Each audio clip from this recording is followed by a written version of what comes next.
สวัสดีครับ ตอนนี้คุณอยู่กับช่องใจใจ125นะครับ และวันนี้ผมจะมาจัดเทียร์ลิสต์ Hunter ซีซั่น37นะครับเรียกว่าเราห่างหายกันไป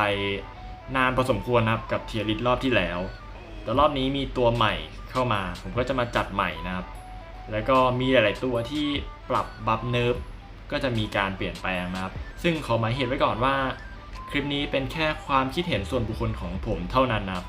ถ้าท่านผู้ชมคิดเห็นยังไงก็สามารถคอมเมนต์ใต้ล่างคลิปนี้ แต่ขอให้ใช้คำพูดที่สุภาพและก็ให้เหตุผลมานะครับ และเผื่อมีคนดูที่เข้ามาใหม่สงสัยว่าผมอยู่แรงอะไรแบบเนี้ย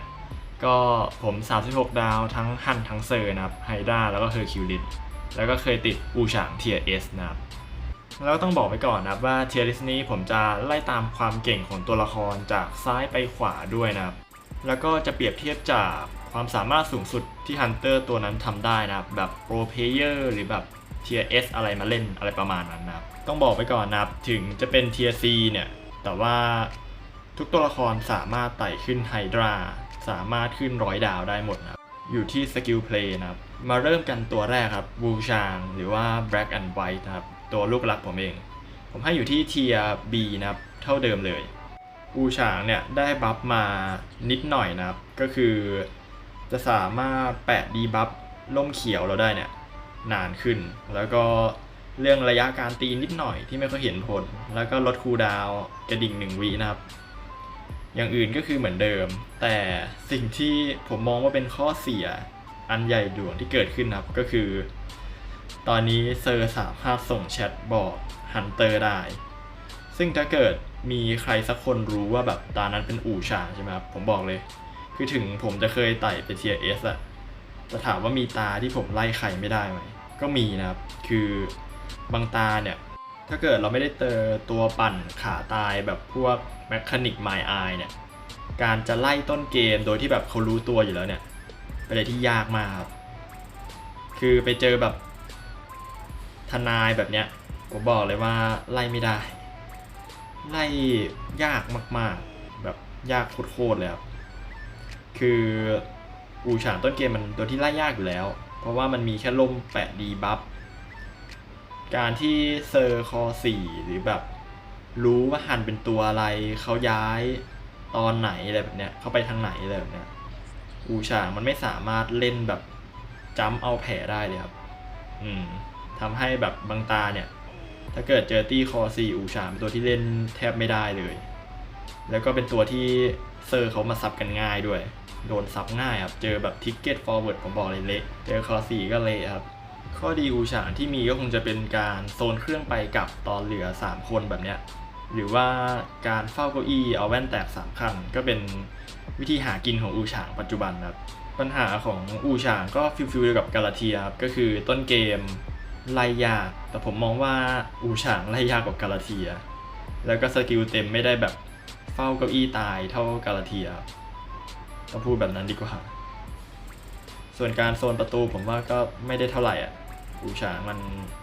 หลักๆจะเก่งโซนเก้าอี้แล้วก็โซนเครื่องไปกลับมากกว่าก็เลยไปให้ที่เทียร์ B นะครับตัวละครถัดไปนะแมรี่ตัวนี้ผมลดเทียร์ลงมานะผมให้เทียร์ B บวกต้นๆแมรี่นะครับจากฮันเตอร์ที่เคยอยู่ระดับเทียร์ S มาก่อนแมรี่เนี่ยโดนเนิร์ฟมาก็ปัจจุบันยังถือว่าเนิร์ฟกว่าสมัยก่อนอยู่นะเมื่อก่อนมันเปิดกระจกทันทีใช่ไหมเดี๋ยวนี้ก็ยังคูลดาวน์อยู่ครับแต่ว่าแมรี่เนี่ยหลักๆของมันเลยอ่ะก็คือโดนซับง่ายเป็นตัวที่แพ้การบอดี้บล็อกมากๆแล้วก็เป็นตัวที่เรียกได้ว่าสกิลการไล่เซอร์สมัยใหม่แมรี่แพ้ทางเซอร์แทบทุกตัวเลยครับคือมันแพ้ทางแทบหมดเลยอ่ะไล่ไปตั้งแต่หมอจิตแบบเนี้ยเลือด3ก๊อกกระจก3กระจกแบบเนี้ยมันก็กินเวลานานครับเพราะว่าเปิดกระจกทีกว่าจะใช้กระจกใหม่ได้ก็20กว่าวิอ่ะถ้าเกิดเจอเซอร์แบบทดแผลหรือเซอร์แบบตัวฉีกแบบเนี้ยเปิดกระจกแล้วเขาฉีกก็เละอยู่ครับแต่ว่าที่แมรี่อ่ะยังเก่งกว่าอูฉางเนี่ยผมต้องยอมรับว่าแมรี่เป็นตัวที่เรียกได้ว่าแทบจะการันตีเสมอเพราะว่ากระจกมันเปิดปุ๊บมันตีได้ปั๊บแล้วก็ถ้าเป็นเซอร์ตัวเก่าๆแบบเนี้ยก็ยังแพ้ทางแมรี่อยู่ แต่ก็เป็นส่วนหนึ่งอ่ะเพราะว่าเซอร์แทบครึ่งหนึ่งก็แก้ทางแมรี่ได้หมดอยู่แล้วอ่ะผมเลยมองว่าเอาจริงแมรี่เนี่ยน่าจะถึงเวลาที่ควรจะบัฟแล้วมันไม่น่าจะอยู่เทียร์ A แล้วอ่ะเพราะว่าแพ้ทางเยอะเกินจะถามว่าเล่นได้ไหมมันก็เล่นได้อยู่แล้วครับแบบวิลเลจ90ไฮด้าแบบเนี้ยก็ชิวๆอยู่แล้วแหละแมรี่เพราะว่าตัวมันแพ้ยากครับส่วนใหญ่มันจะ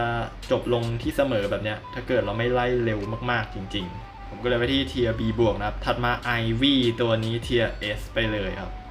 Ivy เนี่ยเนิร์ฟมาเท่าไหร่มันก็ไม่พอจริงๆนะครับมันเป็นตัวที่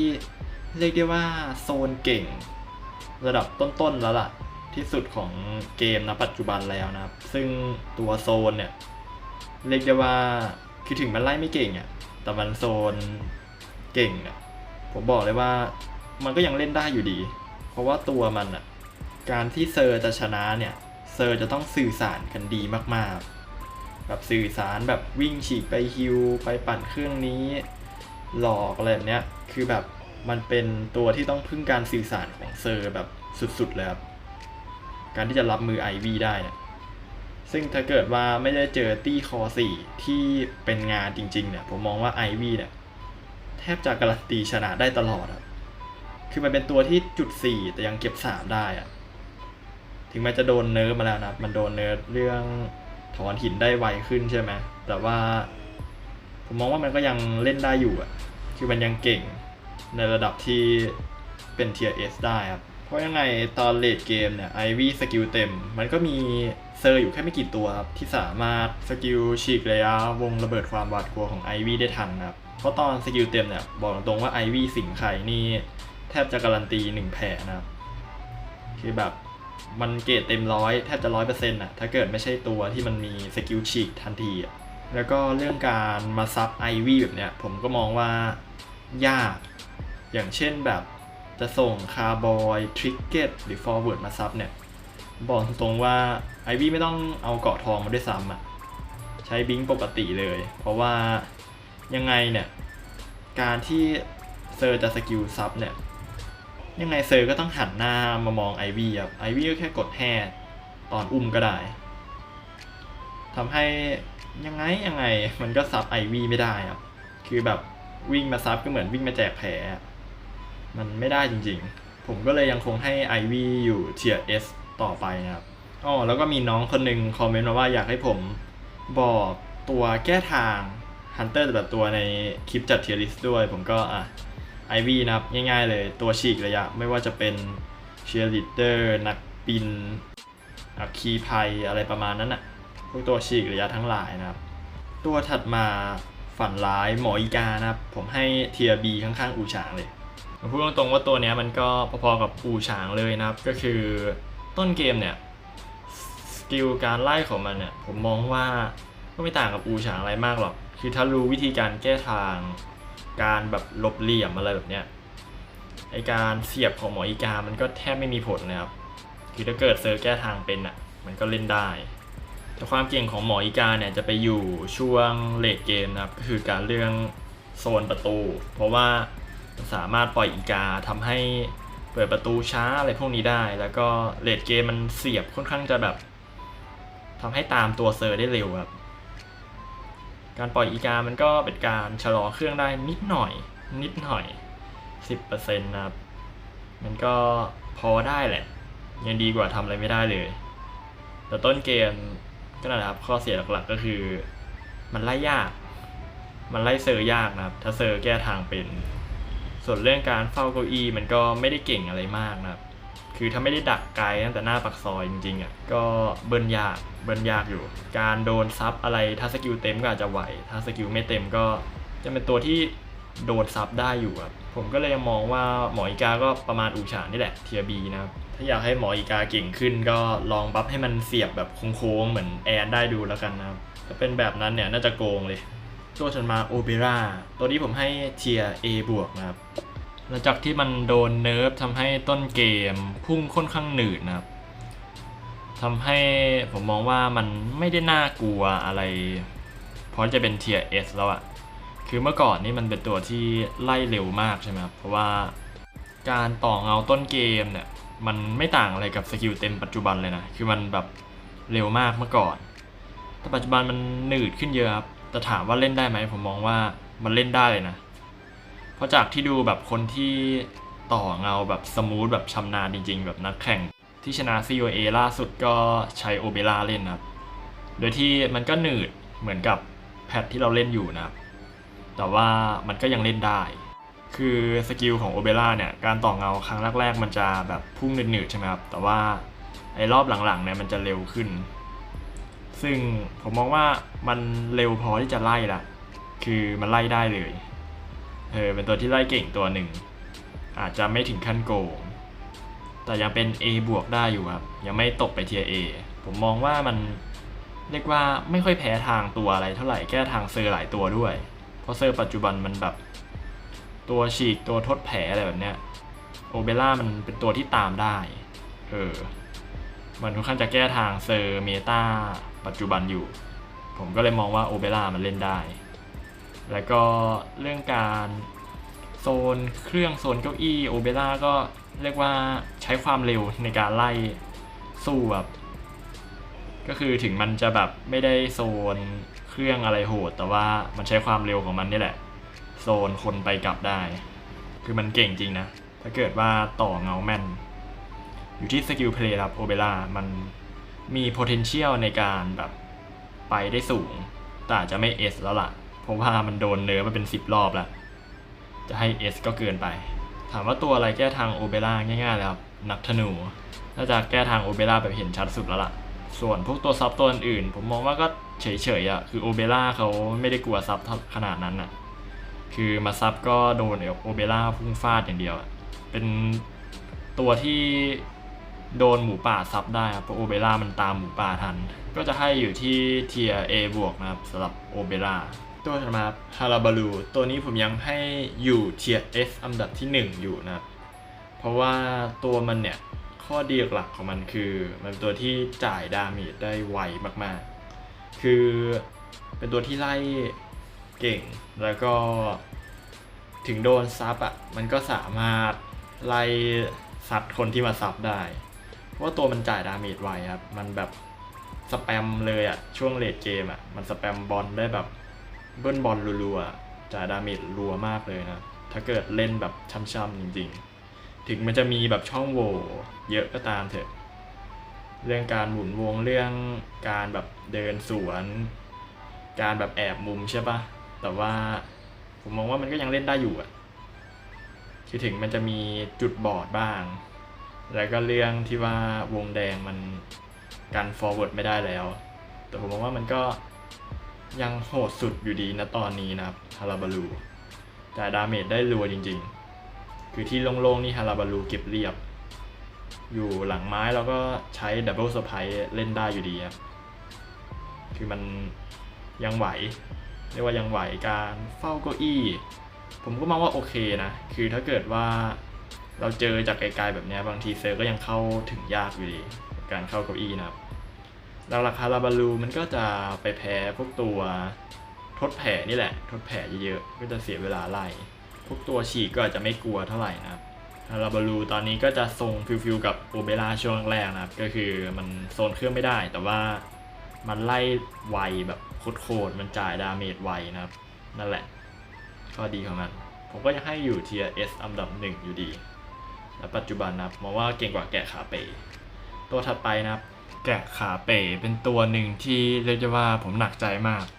คือมันเป็นเทียร์ S ที่อาจจะอยู่หลัง IV เลยก็ได้หรืออาจจะตกไปเทียร์ A บวกก็ได้ในเร็วๆนี้นะครับถ้าเกิดมันโดนเนิร์ฟอีกเพราะว่าไอเกรดสกิลของมันเนี่ยเรียกได้ว่ามันไม่ค่อยพอใช้นะครับคือเรียกว่าเล่นพลาดแทบไม่ได้มันต้องการันตีในการเปิดวงนะครับแต่ก็นั่นแหละความเก่งมันคือมันจ่ายดาเมจได้แบบเรียกว่าไล่ไวมากถ้าเกิดเซอร์แบบพลาดนิดหน่อยคือเราแบบไล่ตี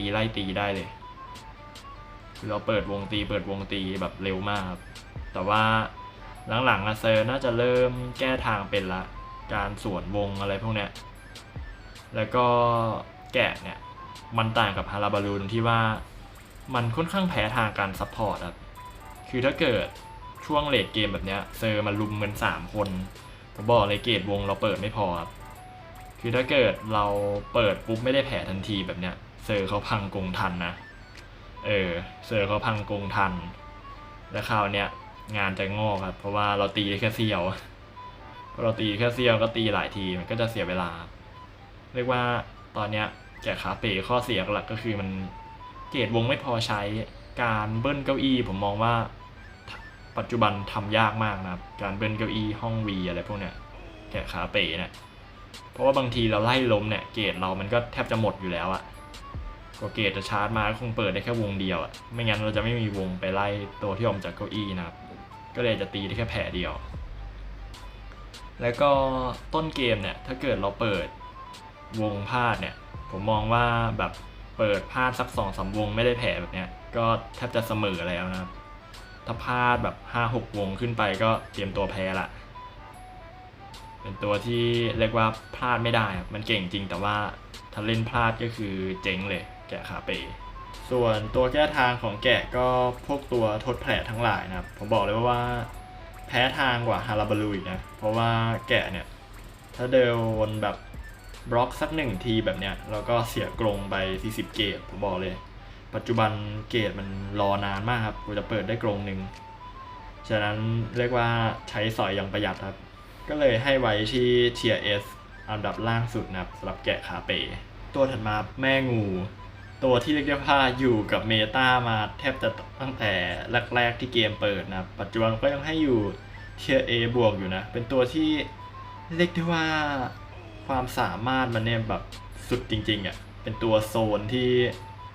อาจจะไม่ได้เก่งเท่าสมัยก่อนแล้วล่ะเพราะว่าตัวมันมีช่องโหว่เยอะแล้วก็ต้นเกมถ้าเกิดเซอร์แบบแก้ดีๆมันก็พอจะแก้ทางได้อยู่แต่ความเก่งมันก็แบบยังคงเอาเรื่องเหมือนเดิมนะครับเรื่องการโซนอะไรแบบเนี้ยถ้าเกิดเซอร์คอกันไม่ดีก็เละได้นะครับเจอแม่งูเป็นตัวโซนฟิลเลอร์ไอวี่ครับมันต้องใช้การสื่อสารไม่ดีก็จบช่องโหว่เดียวของแม่งูก็คงจะเป็นเรื่องของการสับล่างลูกงูครับบางทีแบบเซอร์เราเอาลูกงูไปไล่2 ตัวแบบเนี้ยถ้าเกิดเซอร์สื่อสารกันดีแบบเล่นไปแบบเนี้ยก็ยังสามารถจูบได้อยู่นะเพราะว่าระหว่างเราสลับเปลี่ยนล่างแบบเนี้ยมันก็จะมีระยะเวลาประมาณหนึ่งครับทำให้เซอร์สามารถจูบแบบกลับไปกลับมาได้อะไรประมาณเนี้ยทำให้ต้นเกมแม่งูก็ไล่ก็พอๆกับไอวี่อะไรประมาณนั้นนะแต่ยังมองว่าไอวี่โซนเก่งกว่าหน่อยแม่งูถ้าเกิดเจอคอดีๆฮิวถอนคำสาปดีๆมันก็จะยากกว่าไอวี่อยู่ครับหลักๆแม่งูจะแพ้พวกตัวละครสายฮิวแล้วก็ทดแผลนะครับจะไม่ค่อยแพ้ตัวฉีกเท่าไหร่เพราะว่าฉีกระยะกาฝากก็ตามได้ตัวถัดมาเสมียนตัวนี้ผมว่าอยู่ที่เทียร์ A นะครับเป็นตัวที่เรียกได้ว่าไล่ไม่เก่งมากหรอกแต่ว่าการโซนเครื่องอะไรแบบเนี้ยขอแค่มีคนนั่งก็พอมันจะโซนเครื่องได้ละจะเป็นฟิลแบบเรียกได้ว่าล็อกเครื่องอ่ะคือมีคนนั่ง1 คนก็จะมีคนปั่นไม่ได้1 คนนะครับเป็นตัวที่เก่งจริงๆเรื่องการโซนเครื่องเพราะว่าเราแบบเหมือนฟิลกับลุงอ่ะก็คือขอแค่มีคนนั่งส่วนเรื่องเครื่องนี่ยังไงมันก็ล็อกได้เรื่อยๆอยู่แล้วอ่ะเรียกได้ว่าเก่งมากๆครับสำหรับเสมียนแค่ต้นเกมอาจจะไล่ยากนิดหนึ่งแต่ก็มียกแผ่นไม้ปิดหน้าต่างอะไรพวกนั้นนะที่พอใช้ในการไล่ได้แล้วก็ค่อยใช้บิงยัดเอาแล้วก็เสมียนเป็นตัวที่เดินเร็วอันดับต้นๆของเกมครับก็นั่นแหละแล้วก็ท้ายเกมก็สามารถโซนประตูได้ด้วยเพราะว่าเราไล่คนสุดท้ายอยู่เราอาจจะแบบล็อกประตูไว้ด้วยก็จะมีสิทธิ์ที่จะสับสกิลเทเลไปเก็บอีกคนหนึ่งก็ได้ครับเรียกได้ว่าเก่งเป็นตัวที่เก่งมากๆตัวหนึ่งครับหลักๆตัวแค่ทางเสมียนก็จะเป็นพวกตัวซับแล้วก็ตัวแบบฉีกอะไรพวกนี้ครับเพราะว่าเสมียนเนี่ยการเจอเสมียนเนี่ยผมแนะนำว่าต้องมีเซอร์สักคนหนึ่งเป็นซับเพราะว่าถ้าเกิดเสมียนเขาไล่เซอร์แบบง่ายๆแบบเนี้ยแล้วก็ล็อกเครื่องเรื่อยๆเครื่องจะไม่ทันเอานะครับวิธีแก้ทางเสมียนก็คือไป ไปช่วยเพื่อนเนี่ยก็ต้องซับต่ออย่าให้เสมียนวางนะครับต้องให้เสมียนใช้กระดาษกับการแบบอัดเพื่อนไม่ให้ไปอัดเครื่องนะครับตัวถัดมา Full Scroll ตัวนี้ผมให้อยู่แค่เทียร์ B บวกนะล่างๆเลยเพราะว่าตัวมันเนี่ยพูดตรงจัดเทียร์ลิสต์รอบที่แล้วผมยังไม่ชัวร์ว่ามันควรอยู่เทียร์อะไรแต่ตอนนี้ผมว่ามั่นใจละมันอยู่แค่ประมาณ B บวกนี่แหละตรงที่ว่าสกิลมันเป็นการแบบเหมือนว่าสกิลดักแผ่นไม้ฟิลแบบกาลาเทียแม่คาเร่อะไรพวกนั้นแต่ว่าผมว่ามันไม่ได้เก่งแบบทุกมุมขนาดนั้นเพราะว่ามุมมันก็ปาอีเตอร์ยากครับคือมันเน้นแบบเซอร์ไพรส์ดาเมจแบบปาอีเตอร์จากระยะไกลไปเซอร์ไพรส์แบบเนี้ยแต่ข้อดีของมันที่แบบตัวเทียบีอะไรตัวจะไม่มีนะก็คือตัวมันยังสามารถตามเซอร์พวกตัวฉีกได้ครับด้วยการปาอีเตอร์แล้วก็พุ่งตามแต่ข้อเสียหลักๆก็คือการไล่ครับการไล่ต้นเกมบอกเลยว่ามันไม่ง่ายอย่างที่คิดนะครับคือเซอร์ปัจจุบันตัวฉีกอะไรมันก็เยอะถ้าเกิดเราปาดักไปบางทีเซอร์เขาก็แค่โยกครับโยกหลบอีเตอร์โยกให้เราสกิลไปก่อนอะไรประมาณนั้นเรื่องการเฝ้าเก้าอี้ผมก็ว่าเฉยๆครับอาจจะพอฝั่งเซี่ยวสักเซี่ยวนึงแบบเนี้ยก็จะได้แค่นั้นครับส่วนเรื่องการโซนเครื่องมันก็วางหินใช่ไหมผมบอกตรงว่ายิงเครื่องไก่นี่มันแทบจะแบบหลบแบบชิลมากเพราะว่ามันจะมีรีเลย์นะครับตอนหินระเบิดทำให้เซอร์สามารถออกเครื่องทันผมเลยมองว่ามันแบบไม่ค่อยเก่งแต่ละจุดไม่ค่อยเก่งเซอร์มันแก้ง่ายไปหน่อย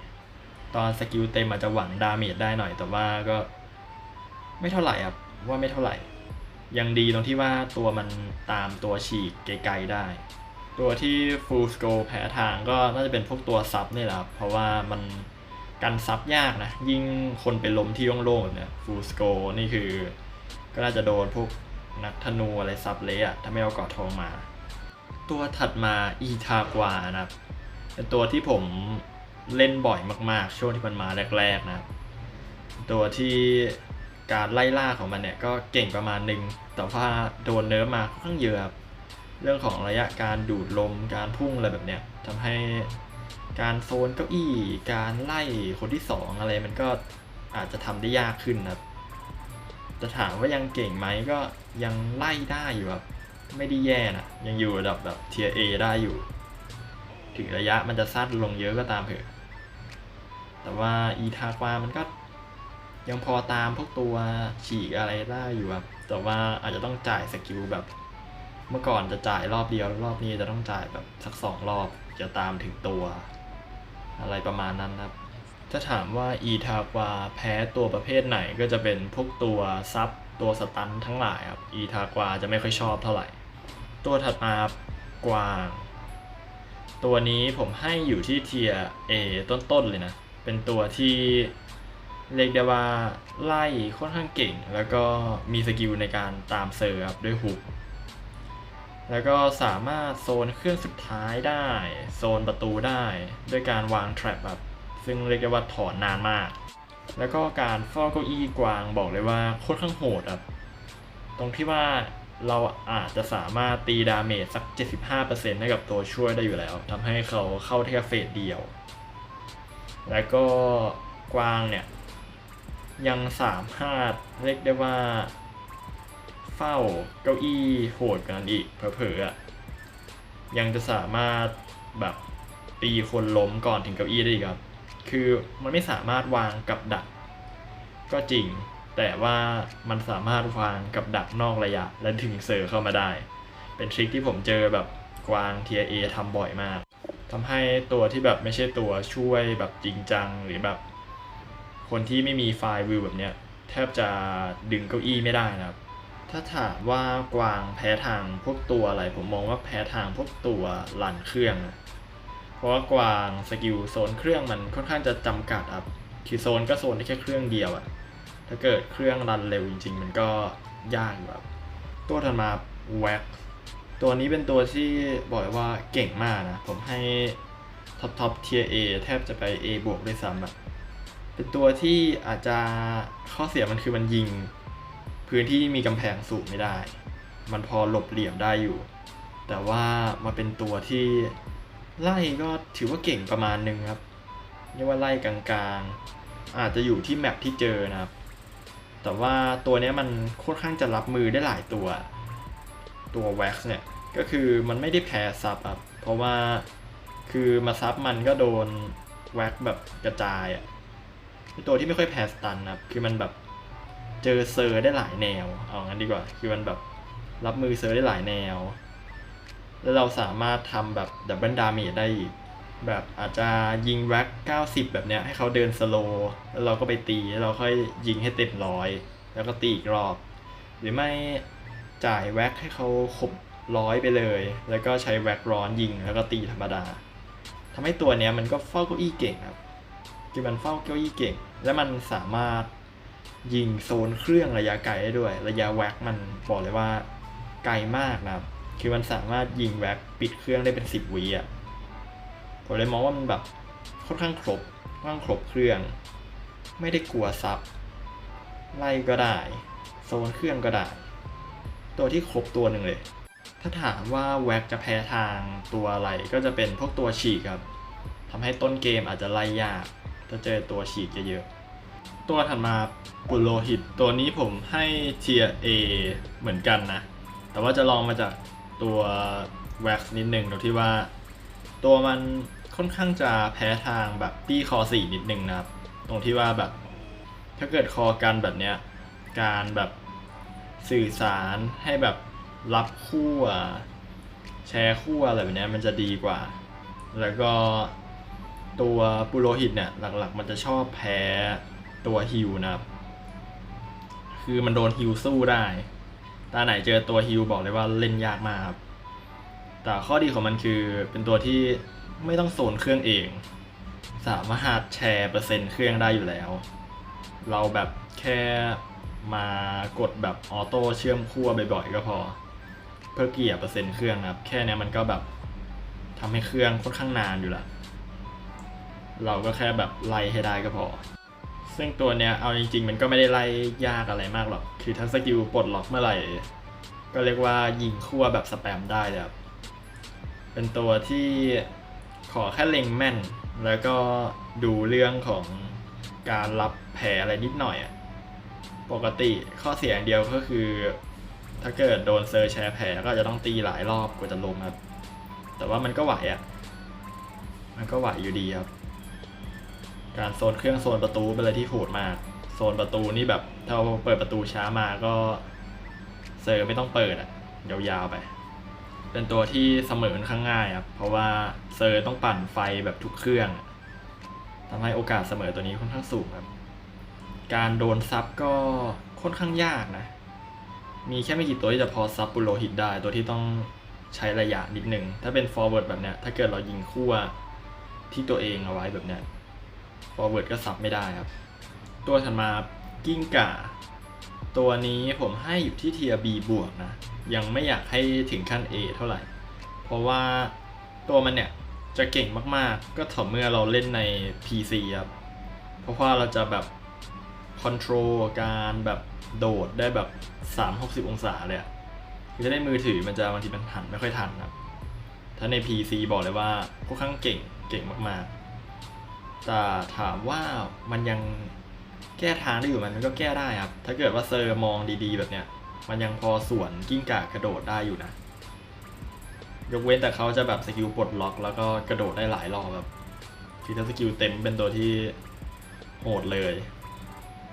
กระโดดช่ำๆแต่ว่านั่นแหละครับมันโดนเนิร์ฟมาเรื่องของเปิร์กตกจากที่สูงคูลดาวน์มันนานไปหน่อยผมก็เลยให้มันแค่ B บวกพอเพราะส่วนใหญ่ต้นเกมกิ้งก่าหากินด้วยเปิร์กตกจากที่สูงเลยนะใช้ในการแบบสปีดมันรีโออ่ะความเก่งของมันอีกอย่างก็คือเรื่องของการเฝ้าเก้าอี้ครับที่สามารถโดดเบิ้ลได้นะถ้าเกิดว่าเซอร์ไม่มีไฟล์วิวแบบเนี้ยแล้วก็สามารถโดดเบิ้ลได้แต่ถ้ามีก็เป็นอีกวิธีหนึ่งในการแก้ทางกิ้งก่า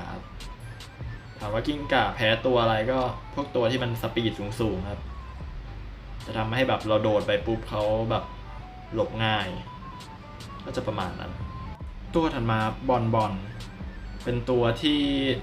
เรียกได้ว่าเพิ่งปรับมาใหม่แบบสดๆร้อนๆเลยนะครับเก่งขึ้นมากเรียกได้ว่าการันตีเสมอโดยสมบูรณ์เลยครับตัวนี้เป็นตัวที่ไล่ต้นเกมอาจจะไม่เก่งมากตรงที่ว่าระเบิดอาจจะโหลดไม่ค่อยทันแล้วก็แพ้ตัวฉีกครับบอลเนี่ยแพ้ตัวฉีกมากๆแต่ว่าตัวมันการเฝ้าเก้าอี้เรียกได้ว่าน่าจะอันดับหนึ่งของเกมก็ว่าได้นะยกเว้นแต่แมดไอที่แบบเก้าอี้ดีๆแบบเนี้ยอาจจะโซนเก้าอี้โหดกว่าแต่ตัวเนี้ยมันโซนโหดจริงๆตรงที่ว่าเซอร์ถ้าแบบดึงไม่เก่งจริงๆมันก็ดึงยากครับบอลเนี่ยเพราะการต่อระเบิดมันแบบเร็วอะไม่ใช่หลบกันง่าย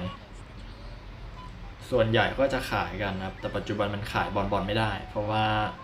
มีการระเบิดเก้าอี้ไงทำให้แบบขายไปนี่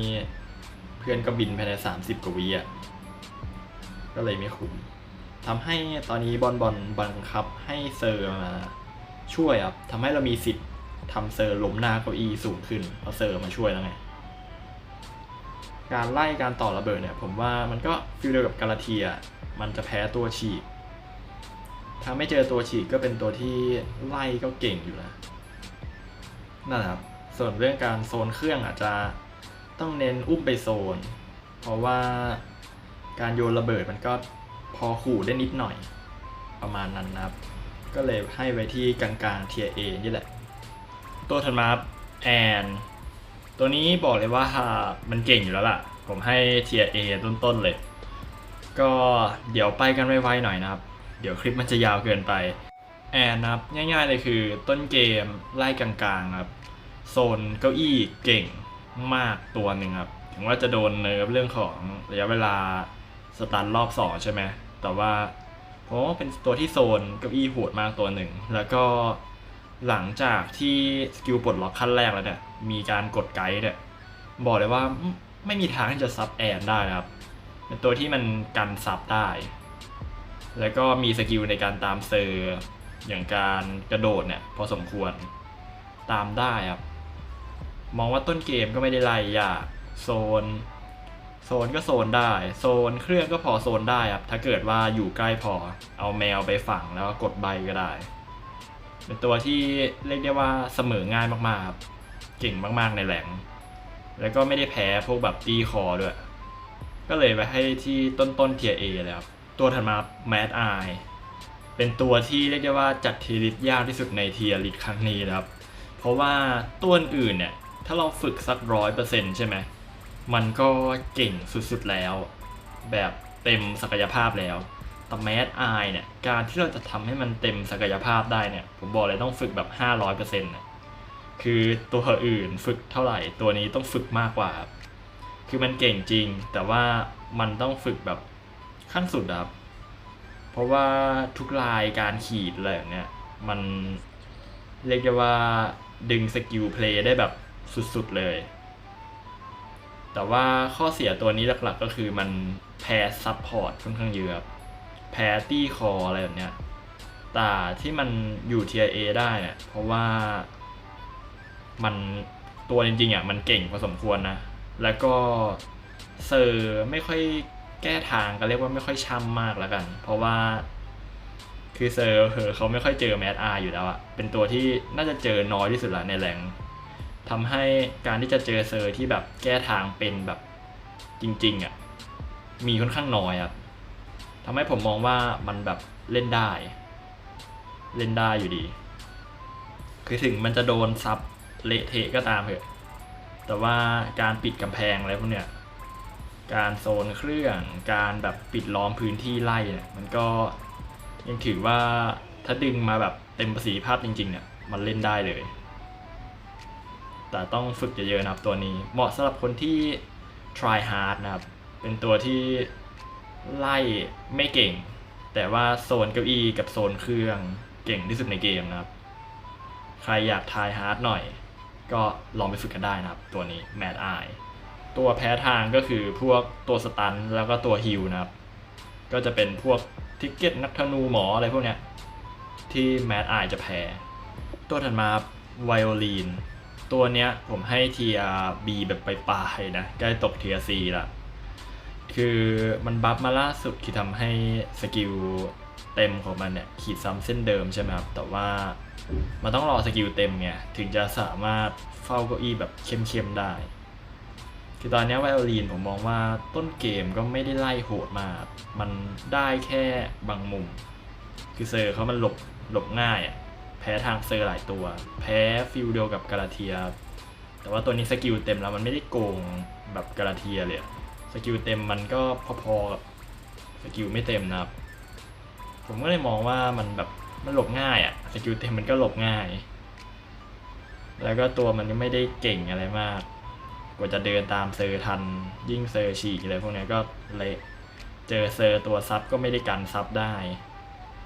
ผมเรียกว่าปัจจุบันเนี่ยไวโอลินก็เป็นตัวที่น่าจะอาการหนักสุดแล้วในเกมตอนเนี้ยตัวถัดมากาลาเทียตัวนี้ผมให้ติดกับบอลเลยนะจะให้แบบลองมาจากบอลนิดนึงเนี่ยมันก็พอๆกันแหละ2ตัวเนี้ย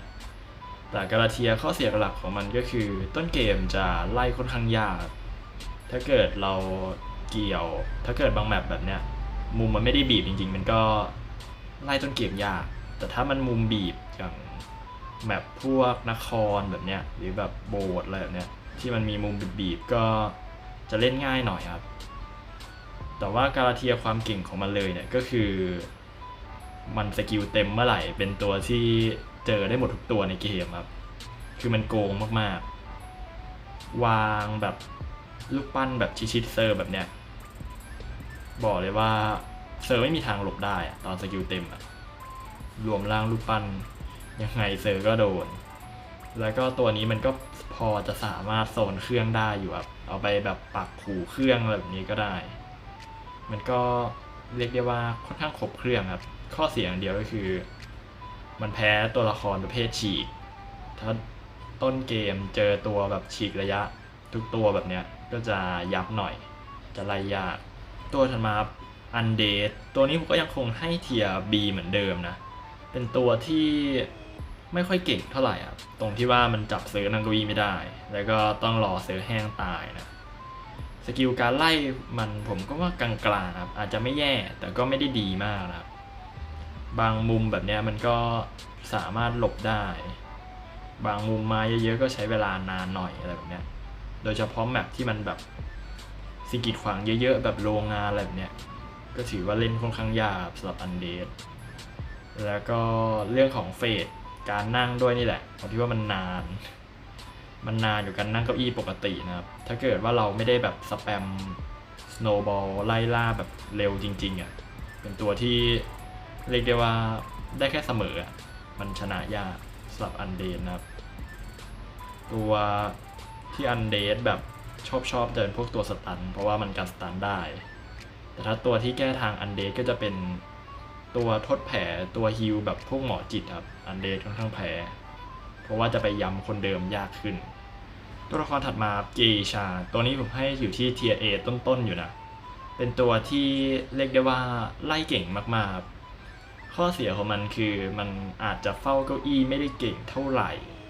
แล้วก็ไม่ได้โซนเครื่องเก่งเท่าไหร่นะครับต้องจับมาวางโซนแต่ว่าตัวมันเนี่ยมีสกิลในการไล่ที่ค่อนข้างเก่งเลยแถมมันเป็นตัวที่แก้ทางพวกเซอร์เมตาหลายๆตัว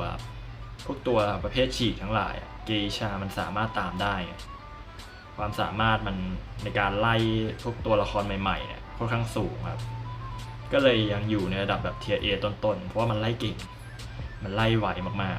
ๆเรียกได้ว่าไวพอกับโอเบร่าณปัจจุบันเลยนะครับส่วนการเฝ้าเก้าอี้ถ้าอยากจะเบิ้ลจริงๆก็คงจะต้องมีบิงครับแบบตกจากที่สูงแล้วตีเอาเพราะถ้าพุ่งลงมาเฉยๆเนี่ยเซอร์เขาหลบได้อยู่แล้วยกเว้นตัวจะมีบิงนี่แหละถึงจะมีสิทธิ์ที่จะเฝ้าเก้าอี้แบบเข้มๆนะครับตัวที่เกชาแพ้ก็จะเป็นพวกโจนเซียนักธนูอะไรพวกนี้นะครับที่เกชาจะแพ้แล้วก็แบบแพตติเซียอะไรประมาณนั้นนอร์ตันประมาณนี้นะตัวถัดมาโพลันนะครับเป็นตัวที่ปรับมาใหม่แล้วโหดมากๆเลยนะผมให้อยู่ที่เทียร์ A เลยเป็นตัวที่เรียกได้ว่าบางแมปอาจจะเล่นยากหน่อยแต่ว่าโดยรวมเนี่ยเป็นตัวที่โซนไปกับโหดมากๆ คือถ้าคิดว่าอู่ฉางโซนไปกับเก่งแล้วเนี่ยโพลันตอนนี้บอกเลยว่าโคตรเก่งครับเพราะว่ามันขึ้นล้อลงล้อได้แบบบ่อยมากๆอ่ะมันโซนแจกแผลไปกลับได้รัวแบบจริงๆครับมันโซนเครื่องเก่งเพราะว่ามันบัฟลดคูลดาวน์อะไรพวกนี้มามันเก่งขึ้นเยอะครับข้อเสียมันอาจจะเป็นตรงที่ว่าต้นเกมอาจจะไล่ไม่ได้โหดเวอร์เท่าไหร่บางมุมเซอร์อาจจะหลบได้แบบที่มีหน้าต่างเยอะอาจจะไล่ยากแต่ถ้าเกิดว่าเป็นหลังจากต้นเกมไปกลางเกมแบบเนี้ยโพลันปัจจุบันเรียกได้ว่าโซนเก้าอี้โซนเครื่องเข้มมากการที่จะรับมือกับโพลันได้ก็ต้องมีพวกหมอนะครับพวกตัวที่สามารถฮิวได้เพราะโพลันใหญ่จะเล่นแบบโซนเครื่องไปกลับแบบโซนเครื่องนี้ไปแจกแผลแล้วก็ไปเครื่องหนึ่งแต่โพลันที่จะเล่นแบบนั้นนะครับทำให้วิธีการแก้โพลันเนี่ยก็ต้องเป็นพวกตัวฮิวอะไรประมาณนั้นจะสามารถแก้โพลันได้แล้วก็ตัวฉีกนะครับตอนที่โพลันลงล้อจะมาตีแบบเนี้ยก็ค่อยจ่ายสกิลฉีกไกลๆตัวนั้นมาแจ็คเดอะริปเปอร์ตัวนี้บอกเลยว่าปรับมาพลิกโฉมจริงๆตอนนี้สำหรับผมเนี่ยมองว่ามันน่าจะอยู่ประมาณเทียร์ A กลางๆถึงปลายๆนี่แหละเป็นตัวที่ปรับมาแล้วเรียกได้ว่าเปลี่ยนไปคนละขั้วเลยนะครับปัจจุบันเนี่ยก็คือแบบมันเข้าล่องหนบ่อยมากแล้วก็ปาหมอกยิ่งกว่าสแปมนะครับคือพอเล่นจริงเนี่ยมันปาได้ถี่มากแล้วก็อย่าลืมนับว่าปาหมอกเซียวเซอร์ไม่สปินนะทำให้เราสามารถปาได้เรื่อยๆแบบต่อเนื่องแล้วเราก็เดินตามสายหมอกเราวิ่งเร็วด้วยครับเข้าล่องหนไวขึ้นอีกเขาปรับมาใหม่ทำให้แบบแจ็คแบบแทบจะล่องหนได้ทั้งเกมคือปกติเนี่ยแจ็คคูลดาวน์ของมัน20 วิอ่ะจ่ายพลาดทีหนึ่งก็เสียของครับปัจจุบันเราแบบทยอยจ่ายแค่ทีละแบบ9 วิ9 วิคือแบบดีจัดแล้วก็ทำให้การโซนเก้าอี้แจ็คเนี่ยโหดขึ้นเยอะเลยนะปกติแจ็คเป็นตัวที่เบิ้ลเก้าอี้เก่งอยู่แล้วครับแต่ว่ามันเสี่ยงไงเพราะว่าเรามีโอกาสแค่ครั้งเดียวครับในการตีหมอกใหญ่แต่ว่าปัจจุบันเนี่ยเผลอๆเราตีหมอกเซี่ยวได้ตั้ง3หมอกอ่ะถ้าเกิดว่าเราเห็นเซอร์เราก็ปาหมอกเซี่ยวรอบที่1แล้วเราก็ค่อยๆปาไปเรื่อยๆกว่าเซอร์จะถึงเก้าอี้แล้วก็ปาได้อีกหมอกครับก็จะปาได้ตั้ง3หมอกเรียกได้ว่าสแปมแบบสุดๆอ่ะแต่ได้ยินข่าวว่าเดี๋ยวมันจะโดนเนิร์ฟละเรื่องของพอปาหมอกแล้วจะชะงักนานกว่าปกติหน่อยอะไรมาเนี่ยแต่ตอนที่ผมจัดเชลินนี้เนี่ยมันก็ยังไม่ได้เนิร์ฟนะครับก็เรียกว่าเก่งเลยล่ะเป็นตัวที่ไล่ล่าเก่งมากๆไล่เก่งแล้วก็โซนยุยเก่งมากอาจจะโซนเครื่องไม่ได้ครับต้องลากไปวางตัวที่แก้ทางแจ็คก็จะเป็นพวกแพทติเซียครับตัวที่มันสตันนอกจากล่างหมอกแต่ปัจจุบันจริงก็ไม่ได้แก้มากแล้วล่ะเพราะว่าแจ็คมันเข้าหมอกแบบบ่อยมากอะตัวถัดมาเกรซตัวเนี้ยบางคนอาจจะมองว่ามันแบบเริ่มดรอปใช่ไหมผมมองว่ามันยังเทียร์ A อยู่เป็นตัวที่เรียกได้ว่าไล่อาจจะแบบกลางๆแหละเกรซอะแต่ว่าเรื่องการโซนเก้าอี้การโซนเครื่องก็ยังถือว่าเก่งมากแบบลากไปวางใกล้ๆเครื่องแล้วเราก็เอาตัวไปถูๆเครื่องแบบเนี้ยเซลล์ก็ปัดไม่ได้ละแล้วก็การล้อมน้ำโซนเก้าอี้ก็ยังถือว่าเก่งใช้ได้ครับมีโอกาสเบิ้ลคนที่มาช่วยค่อนข้างง่ายโดยรวมก็ยังมองว่ามันตัวที่เก่งครับเพราะว่ามันก็ตามตัวฉีกก็ได้แต่อาจจะตามยากนิดนึงเพราะตอนเราแบบใช้ปลาหอกดึงกลับมาเนี่ยก็จะฉีกตอนนั้นก็อาจจะกลางๆครับแต่ยังให้อยู่ที่เทียร์ A สำหรับเกรซแพ้ทางตัวอะไรก็คงจะเป็นเชียร์ลีดเดอร์อะไรพวกนี้ครับที่สามารถฉีกจังหวะที่เกรซดึงจมูกกลับมาได้ตัวถัดมาโจ๊กเกอร์ตัวนี้เนี่ยผมก็สอนจิตสอนใจอยู่ระหว่างเทียร์ A กับเทียร์ B บวกเพราะว่ามันบัฟมาค่อนข้างจะเยอะนะครับเรียกว่าเก่งอยู่นะแต่ข้อเสียมันหลักๆเนี่ยก็คือมันไม่ได้เก่งเวอร์ซะแบบทุกแมปบางแมปไม้ยาวๆแบบนี้เราก็ต้องเคลียร์ไม้จริงๆจะไปวนวัดเชิงไม้เกมก็ไม่ได้แต่ว่าบางแมปก็เรียกได้ว่าโคตรเก่งครับโจ๊กเกอร์เนี่ยที่แบบเก่งโคตรเล่นแห้งยังได้ แล้วก็โจ๊กเกอร์เป็นตัวที่เฝ้าเก้าอี้โหดมากเรื่องของการตีเทเลอร์ช็อคครับย้ำเลยแบบเทเลอร์ช็อคหลักๆคือการเทเลอร์ช็อคเลยแล้วก็การเคลียร์หัวจรวดมันปรับมาใหม่ก็เรียกได้ว่าโจ๊กเกอร์พุ่งรัวๆครับโจ๊กเกอร์พุ่งได้แบบรัวๆตอนนี้การไล่ต้นเกมก็อาจจะเดิมๆนะครับก็คือแบบกลางๆอาจจะต้องรอบิงแต่การเฝ้าเก้าอี้อะไรแบบเนี้ยบอกเลยว่าก็เก่งครับโอกาสเสมอก็มีค่อนข้างสูงอยู่ตัวถัดมาแมงมุมตัวเนี้ยผมก็คิดอยู่เอาจริงจะให้มันอยู่ A ก็ได้นะหรือจะให้อยู่ B บวกก็ได้เป็นตัวที่ไล่เก่งพอสมควรครับแต่ผมมองว่าเดี๋ยวอนาคตแกะขาเป๋ก็คงเป็นเหมือนแมงมุมอ่ะก็คือเกรดมันไม่พอใช้นะครับคือแมงมุมเนี่ยข้อเสียมันกับแกะขาเป๋เลยตรงที่ว่าถ้าเกิดเรามีเกรดแบบเหลือพอเราเก็บแผลได้แน่ๆแต่ถ้าเกิดเราโดนซับแบบเนี้ยโดนวิ่งเก็บใยโดนป่วนแบบเนี้ยคือใยเราไม่พอใช้ครับทำให้การเล่นแมงมุมเป็นอะไรที่ก็ค่อนข้างยากถ้าเกิดโดนซับผมก็เลยยังคิดหนักอยู่ว่าจะให้อยู่เทียร์ A ดีไหมเพราะแบบจุดตรงนี้นี่แหละที่ว่าใยบางทีมันไม่พอมันต้องดองใยนะครับแมงมุมสมัยเนี้ยถ้าจะเอาไล่ใครสักคนอ่ะต้องดองใยไว้แบบใช้ช็อตจำเป็นจริงๆแต่ถ้าโดนซับผมมองว่ามันก็ลำบากเพราะใยมันไม่ค่อยพอก็เหมือนแกะขาเป๋เลยนะครับก็คือไล่ต้นเกมเก่งมากแล้วก็เฝ้าเก้าอี้อาจจะเก่งกว่าแต่ว่าโซนเครื่องก็โซนไม่ค่อยได้ครับแมงมุมโซนไม่ค่อยได้แล้วก็แอบแพ้การซัพพอร์ตพอสมควรตัวถัดมาโจเซฟตัวนี้เป็นตัวที่ผมให้อยู่ที่เทียร์ B นี่แหละข้างๆอู่ฉางเลยเป็นตัวที่เรียกได้ว่าแพ้คอ4ขั้นสุดแล้วคือถ้าเกิดโซโล่แรงอะพอได้แต่ถ้าเจอคอ4ที่เขาแบบรีกรุ๊ปเดินเกมกันดีๆเป็นตัวที่มันแก้ทางไม่ได้ยากครับโจเซฟมันไล่ไม่ได้เก่งข้อดีมันคือมันใช้โลกมิติตีคนล้มเก็บแผลรัวๆแล้วพยายามเดินหาคนล้มใช่ไหมครับแต่ว่าถ้าเกิดเจอตี้คอ4แบบเนี้ยโจเซฟอาจจะเจอเหตุการณ์ที่แบบมีคนมาล่อหูแล้วก็มีการแบบส่งคนแอบไปดูโจเซฟส่งคนไปฮิวอะไรแบบเนี้ยผมบอกเลยโจเซฟอาจจะหาคนไม่เจอเลยก็ได้ถ้าเจอคอ4อ่ะมันจะเป็นเกมที่เล่นยากมากแต่ถ้ากดโซโล่แรงเนี่ยก็จะประมาณอู่ฉางครับก็คือมันก็เล่นได้มันก็ชนะได้ถ้าเกิดโซโล่แรงถ้าเจอคอ4อาการหนักครับโจเซฟเนี่ยข้อดีมันคือมันยื้อเครื่องได้แต่ข้อเสียมันคือมันไล่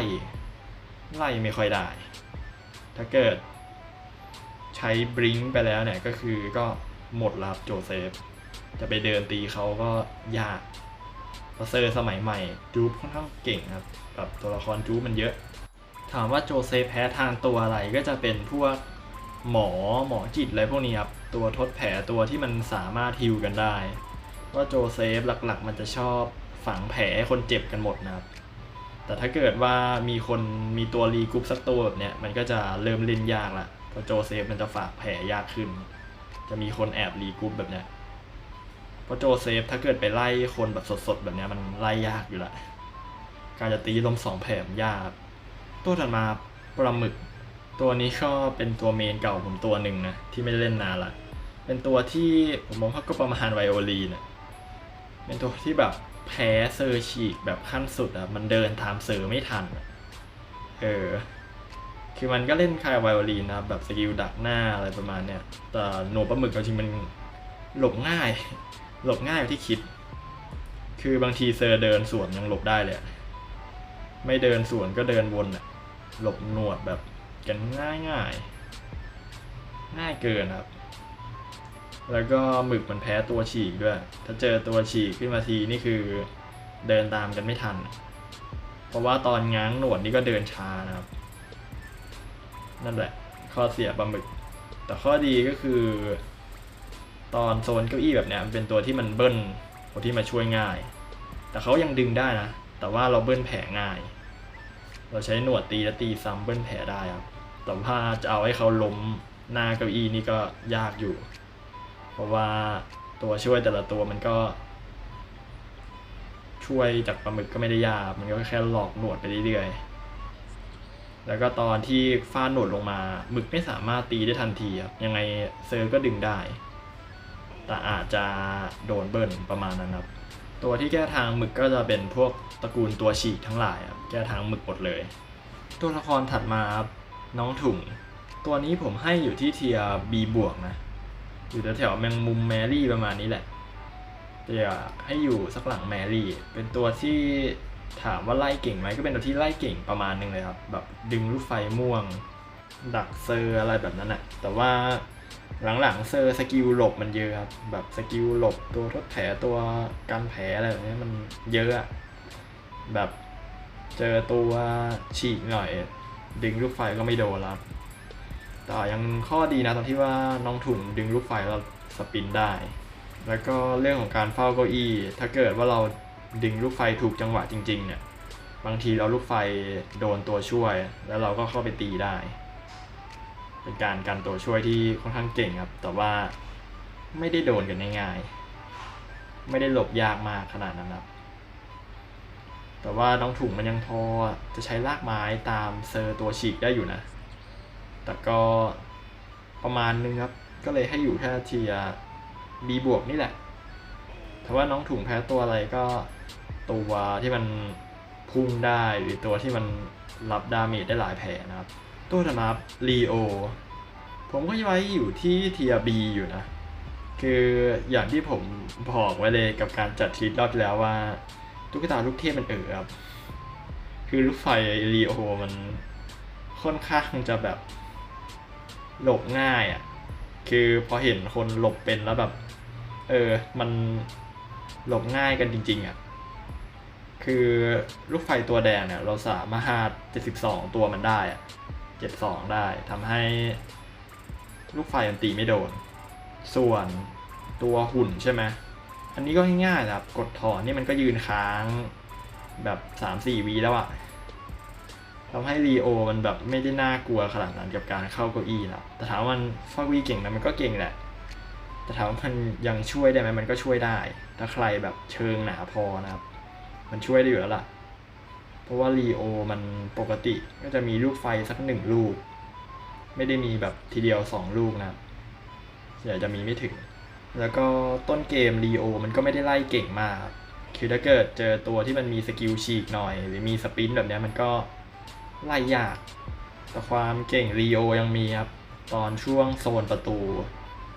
เพราะมันก็สามารถโซนไปกับแบบไอวี่ได้ครับแต่ว่าถ้าเจอแบบตีคอก็น่าจะเละอยู่โดนแบบล่อหุ่นแล้วลีโอว้าไปอีกฝั่งหนึ่งก็รอแบบไปแกะหุ่นแบบเนี้ยแล้วก็แก้ทางได้ครับถ้าเกิดเป็นตีคอตัวถัดมาตัวสุดท้ายของเทียร์ลิสต์เรานะครับแม่ขาเลเป็นตัวที่จับยากมากนะเอาจริงอ่ะเป็นตัวที่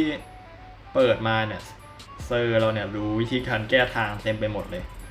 แต่ว่าตัวมันเนี่ยค่อนข้างจะอเนกประสงค์ครับคือมันรับมือได้กับเซอร์หลายประเภทมาก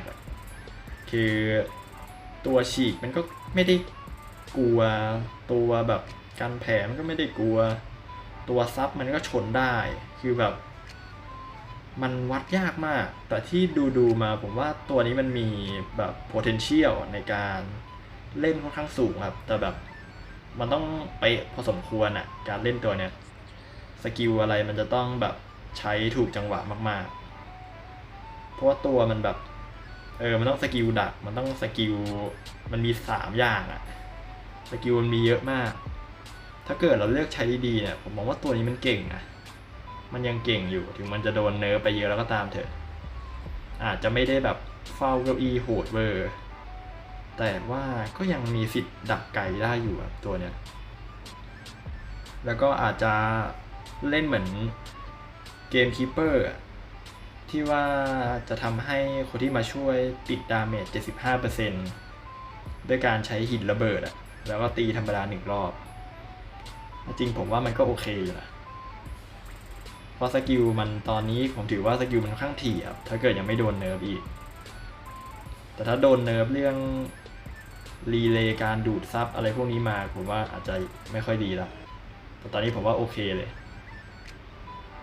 สามารถเล่นได้ครับ แต่ว่าทรงเนี้ยอาจจะไม่ S นะ เพราะว่าตัวแก้ทางมันมีค่อนข้างเยอะแบบนักข่าวนอร์ตันแมคคานิกอะไรแบบเนี้ยตัวแก้ทางมันเยอะกว่าที่คิด แล้วก็ก่อนเข้ามาในเซิร์ฟหลักก็โดนเนื้อไปหลายอย่างครับก็เลยอาจจะอยู่ประมาณ A บวกตอนเนี้ยแต่ต้องรอดูไปเรื่อยๆนะครับเพราะปัจจุบันผมว่าคนที่เล่นตัวเนี้ยได้แบบ full scale อะแบบเต็มประสิทธิภาพจริงๆผมว่ามีมยังไม่ค่อยเยอะยังไม่ค่อยเห็นต้องรอดูต่อไปเรื่อยๆนะครับเพราะตอนนี้มันก็เพิ่งเข้าแรงมาได้ 2-3 อาทิตย์เองอะมันยังดูไม่ค่อยชัดแต่ที่เห็นก็คือมันเทียร์ A ขึ้นอยู่แล้วแน่ๆไม่ต่ำกว่าเทียร์ A นะครับตัวเนี้ยแต่จะ S ไหมต้องรอดูต่อไปก่อนอีกสักพักความเก่งหลักๆของมันเลยก็คือความอเนกประสงค์ของมันนี่แหละครับที่ทำได้หลายอย่างเป็นตัวที่ครบทำได้หลายแบบการสตันก็ได้ตามตัวฉีกก็ได้ใช้สกิลเซียวก็ได้มันทำได้เยอะนี่ก็จะเป็น Tier List Hunter Season 37นับของผมซึ่งในซีซั่นนี้ผมมองว่ายังไม่มีตัว Tier C นะซีซั่นหน้าไม่รู้เพราะว่าเซอร์ตัวใหม่ที่เข้ามาก็อาจจะไปแก้ทางฮันหลายตัวทำให้เทียร์ตกได้ครับก็ถ้าท่านผู้ชมมีความคิดเห็นยังไงก็สามารถคอมเมนต์มาใต้ล่างคลิปนี้ได้นะครับแต่ว่าขอพิมพ์กันอย่างสุภาพนะครับแล้วก็ให้เหตุผลมาด้วยว่าท่านผู้ชมคิดว่าตัวนี้ควรอยู่เทียร์อะไรเพราะอะไรนะครับเพราะว่ามุมมองคนแต่ละคนแล้วก็ไม่เหมือนกันนะครับก็มาแชร์กันได้อย่าลืมกดไลค์กดแชร์ Subscribe เพื่อเป็นกำลังใจให้ผมทำคลิปดีๆแบบนี้ต่อไปด้วยนะครับถ้าผมพูดข้อมูลผิดพลาดประการใดก็ขออภัยไว้ณที่นี้ด้วยนะครับใครอยากให้ผมทำคลิปอะไรก็สามารถคอมเมนต์มาใต้ล่างคลิปนี้ได้นะเดี๋ยวคลิปหน้าก็อาจจะเป็นจัดเทลิส Survival นะครับรอเซอร์ตัวใหม่เข้ามาก่อนเดี๋ยวเรามาทำกันต่อนะครับจัดเทลิสซีซั่นนี้เจอกันใหม่คลิปวิดีโอหน้าไปแล้วสวัสดีครับ